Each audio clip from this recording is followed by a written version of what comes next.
sa gitna ng malamig ngunit magandang lungsod ng Toronto, Canada. Nagsimula ang kwento ni na Jenny at Jarrell. Parehong naghahangad ng mas magandang buhay. Nagtrabaho sila ng husto sa ibang bansa. Ang kanilang mga sweldo parang di maubos. Naglalakbay sila sa iba't ibang bahagi ng Canada. Nag-shopping ng mga mamahaling gamit. Akala nila sapat na ang kanilang ipon para sa kanilang pangarap na buhay. Ngunit isang araw biglang nagkasakit si Jarrell.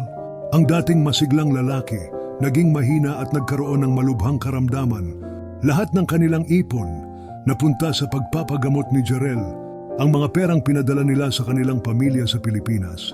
Nagkaroon ng problema dahil sa sobrang gastos. Napapalitan ng pag-aalala ang kanilang dating masayang pagsasama.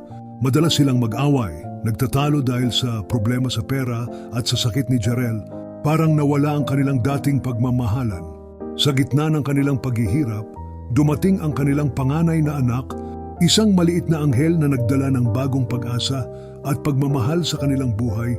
Sumunod pa ang dalawa pang anak na nagpalaki ng kanilang pamilya at nagdagdag ng mas maraming responsibilidad.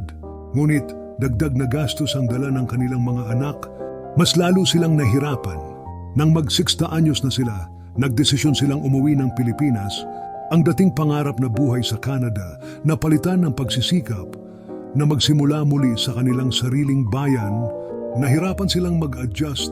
Ang kanilang mga anak lumaki sa ibang kultura, nagkaroon ng hirap sa pag-aaral at pakikisalamuha sa mga Pilipino.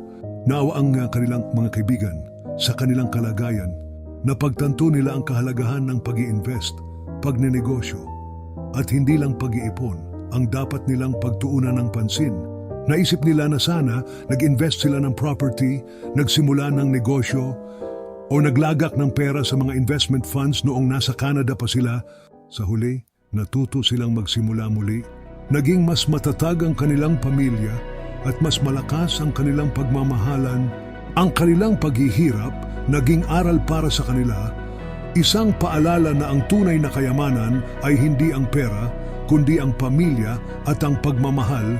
At mula noon, nagsimula silang mag-invest sa mga negosyo at property, nagsimulang mag-aral ng financial literacy at nagsikap na maibalik ang kanilang dating masayang buhay